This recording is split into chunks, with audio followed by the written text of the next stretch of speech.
بسم اللہ الرحمن الرحیم۔ رب اشرح لی صدری ویسر لی امری واحلل عقدۃ من لسانی یفقہوا قولی۔ رب زدنی علما رب زدنی فہما۔ اللہم صلی علی محمد وعلی آل محمد۔ اللہم بارک علی محمد وعلی آل محمد کما تحب ربنا ویرضا۔ ناظرین، اس وقت آپ دیکھ رہے ہیں آواز اسٹوڈیو سے اور میں ہوں عزیر احمد۔ ابھی پچھلے دنوں جو ایک واقعہ رونما ہوا سویڈن کے ملک کے اندر کہ جن بدبختوں نے چوک پہ کھڑے ہو کے قرآن پاک اور کلام الہی کو جلایا اور پھر اس پر وہ غرور کرنے لگے، خوشی کو محسوس کرنے لگے۔ یہ بدبخت یہ نہیں جانتے یہ کلام پاک، اگر تمہیں اتنا ہی شوق ہے اس سے دشمنی کرنے کا، لڑنے کا، تو آؤ نا پھر میدان کے اندر مناظرہ کر لو، مباحثہ کر لو، مباہلہ کر لو۔ لیکن دنیا کا کوئی شخص بھی کلام پاک سے مباہلہ نہیں کر سکتا، قرآن پاک کا جواب نہیں دے سکتا۔ ناظرین، اسی تناظر میں ہم نے دیکھا دنیا کے اندر بڑے بڑے مفکر، بڑے بڑے جید علماء اور بڑے بڑے علم فلکیات کے ماہر لوگ گزرے ہیں، بڑے بڑے سائنسدان گزرے ہیں، لیکن انہوں نے بھی قرآن پاک کی حقیقت کو تسلیم کیا ہے۔ میں آپ کے سامنے ایک واقعہ رکھنا چاہتا ہوں۔ 1909 کی بات ہے، جب اس وقت پاکستان آزاد نہیں ہوا تھا اور یہ ہندوستان اور پاکستان یہ سارے بڑے صغیر و پاک با ہند کے ایک ہی خطے پہ یہ مشتمل ملک تھے، یہ ایک ہی ریاست تھی، اور جن پہ قبضہ جو تھا وہ برطانیہ کا تھا۔ علامہ عنایت اللہ مشرقی مرحوم جو پشاور کے رہنے والے تھے اور جنہوں نے خاکسار تحریک بھی بنائی تھی، وہ آزادی کے لیے لڑنے والے، اپنے گروہ کو تیار کرنے والے، وہ عنایت اللہ مشرقی ان دنوں برطانیہ کے اندر تعلیم حاصل کر رہے تھے۔ بڑا پھر بھی ایک ان کی ذہانت تھی، ایک ان کا مقام مرتبہ تھا، لوگوں سے میل جول، لوگوں سے ملاقاتیں کرنا یہ ان کا مشغلہ تھا، اور مختلف مسائل پہ جستجو کرنا یہ بھی ان کا وتیرہ تھا۔ وہ لکھتے ہیں کہ میں جب ایک دن دوپہر کا وقت تھا، گرمیوں کے دن تھے، میں لندن کی سڑکوں پہ نکلا تو دیکھا ایک بہت بڑا علم فلکیات کا جو ماہر ہے پروفیسر جیمز، اس نے اپنے سر پہ چھتری کو اوڑھا ہوا ہے، سر پہ نہیں بلکہ چھتری کو ہاتھوں میں پکڑا ہوا ہے اور بغل میں دبا رکھا ہے، اور اوپر سے بارش برس رہی ہے۔ موسم کا سما بھی ایسا تھا، میں بھی باہر نکلا اور اس کے ساتھ کھڑا ہو گیا۔ چند ہی لمحے میں وہ بھی بارش میں بھیگ چکا تھا اور میں بھی۔ عنایت اللہ مشرقی کہتے ہیں، سر جیمز، عجیب منظر ہے آج، بارش اوپر سے برس رہی ہے اور چھتری کو آپ نے بغل میں دبا رکھا ہے بجائے اس کے سر پر اوڑھتے۔ عنایت اللہ مشرقی کہتے ہیں، میری اس بات پہ پروفیسر جیمز ذرا مسکرائے اور اپنی اس منظر پہ وہ حیران بھی ہوئے۔ انہوں نے چھتری کو پکڑا اور سر پہ اوڑھ لیا۔ میں نے کہا، سر جیمز، مجھے یہ بتائیں آپ جیسا شخص اس وقت کہاں جا رہے ہیں؟ اس نے کہا، میں گرجا گھر میں عبادت کرنے کے لیے جا رہا ہوں، اللہ کے سامنے سر جھکاؤں گا۔ میں نے کہا، سر جیمز، آپ اس وقت بہت بڑے عالم ہیں، بڑا نام ہے پوری دنیا کے اندر، علم فلکیات والے آپ کو جانتے ہیں، اور آپ ایک گرجا گھر میں عبادت کے لیے؟ اس نے کہا، ہاں عنایت اللہ، یہ تیرے سوال کا جواب میں شام کو دوں گا۔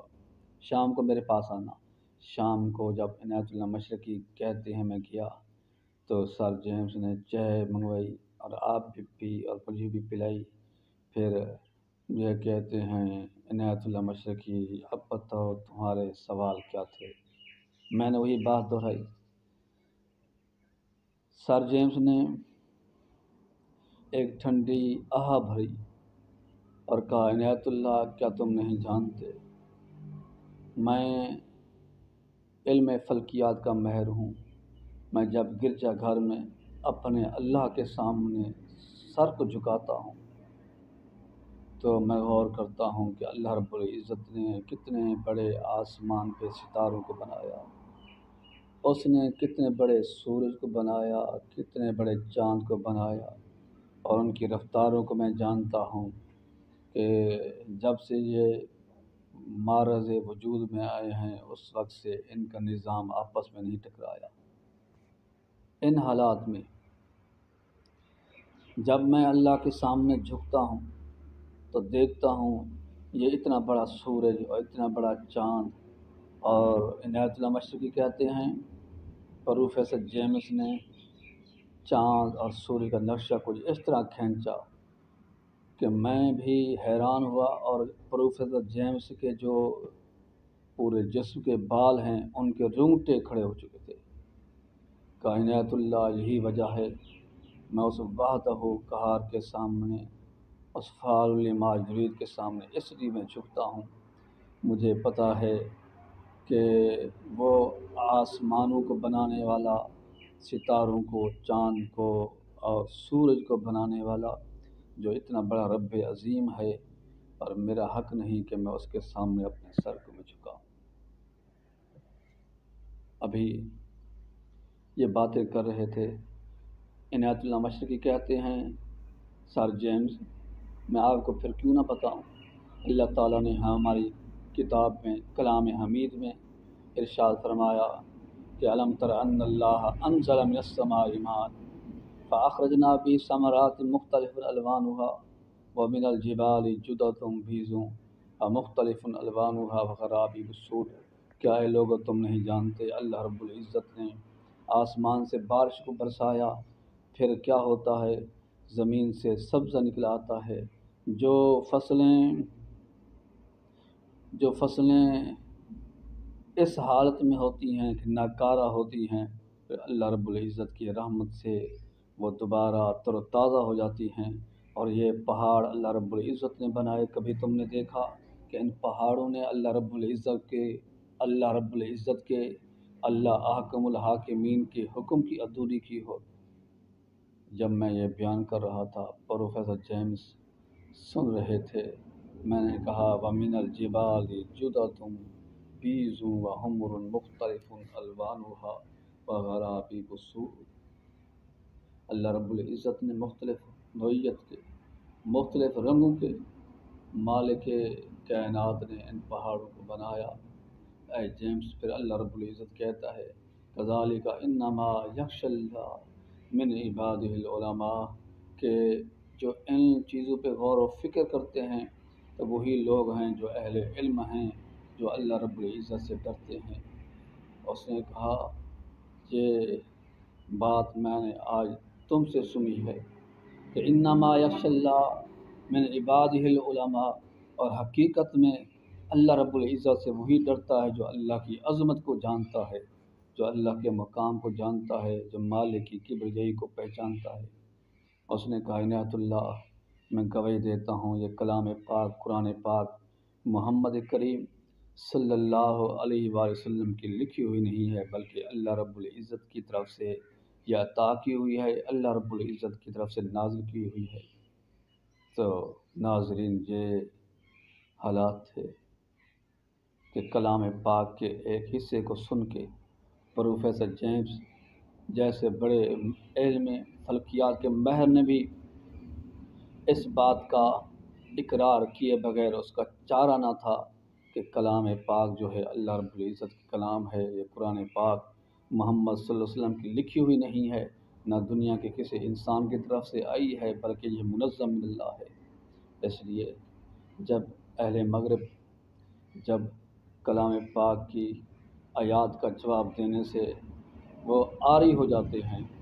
جب اہل مغرب قرآن پاک جیسی ایک صورت بنانے سے بھی وہ عاری ہو جاتے ہیں، جب اہل مغرب دیکھتے ہیں کہ کلام پاک پوری دنیا کے اندر سب سے زیادہ پڑھے جانے والی کتاب ہے، جب اہل مغرب جب وہ یہ دیکھتے ہیں کہ پوری دنیا کے اندر جتنے مذاہب ہیں ان سب مذاہب میں سے یہ اسلام ہے وہ زیادہ پھیل رہا ہے، پھر وہ اس کا جواب تو نہیں دے سکتے بلکہ وہ عدوت پر دشمنی پر اتر آتے ہیں، پھر کلام پاک کو قرآن پاک کو جلانا شروع کر دیتے ہیں۔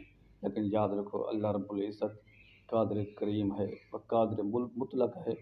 وہ جس طرح اللہ رب العزت نے ابابیلوں کو بھیج کر اپنے شہر مکہ کے اندر بیت اللہ کی عظمت کو اللہ رب العزت نے بچایا تھا، وہ قادر مطلق ہے، وہ اللہ رب العزت کلام پاک کی بھی عظمت کو بھی بچائے گا، اور انشاءاللہ جن ظالموں نے یہ کام کیا ہے وہ اپنے انجام کو بھی پہنچیں گے۔ اور اسی طرح پھر جن لوگوں نے کلام پاک کو جلایا تو یاد رکھیں اس کے بعد دنیا کے اندر اسلام اور ہی زیادہ پھیلے گا، کلام پاک سے اور زیادہ محبتیں ہوں گی، نوجوان زیادہ آئیں گے، قرآن پاک کو اپنے دل و دماغ میں اتاریں گے، اپنے سینوں سے لگائیں گے انشاءاللہ الرحمن۔ تو ناظرین اب کا یہ ہمارا موضوع تھا۔